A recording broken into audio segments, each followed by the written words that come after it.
আসসালামু আলাইকুম। তো হ্যালো গাইস, আজকে আপনাদের নিয়ে আসছি নওগাঁ জেলার খুব পুরাতন একটা মন্দির। তো চলেন দেখা যাক।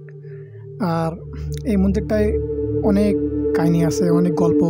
তো বড়দের কাছ থেকে শুনছি মন্দিরটা নাকি 50-60 বছরের পুরনো। আর মন্দিরটা তৈরি হয়েছিল রাত্রে, কোনো এক রাত্রে একলা একলা তৈরি হয়েছিল নাকি। তারপরে নাকি শিয়াল ডাক দিছিল, তারপরে মন্দিরটা নাকি একলা একলা ভেঙে পড়ে যায়। মন্দিরটা দেখেন কত সুন্দর। আর দেখেন ভিতরে দুইটা ফুটো, মানে এই পাশে আর ওই পাশে দুই পা দুইটা ফুটো। মন্দিরটা যদি অরিজিনাল তৈরি হইতো তবে অনেক হিন্দুরা হয়তো এখান থেকে এসে পুজো করতো, ভক্তি করতো। মন্দিরের ভিতরে একটা কি জানি একটা ফটো ছিল, ফটো নাকি এখন হয়তো সিমেন্টের কোনো কিছু লাগা আছে, হয়তো দেখতে পাই না, ভিতরে ঢুকি নাই। তো পরবর্তীতে আপনাদেরকে ঢুকে দেখাবো ভিতরে কি আছে না আছে। আর এই পাশে এটা শুনছিলাম নাকি এটা দিঘি হইতো। কত সুন্দর না?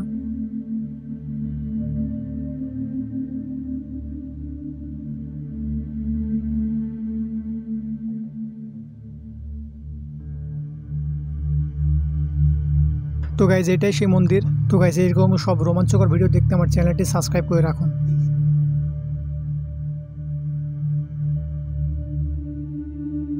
আর ভিডিওটি ভালো লাগলে চ্যানেলটি সাবস্ক্রাইব দিবেন, আর লাইক কমেন্ট শেয়ার করবেন। তো আমরা এখন বাসায় যাব। বাই, সবাই ভালো থাকবেন। আসসালামু আলাইকুম।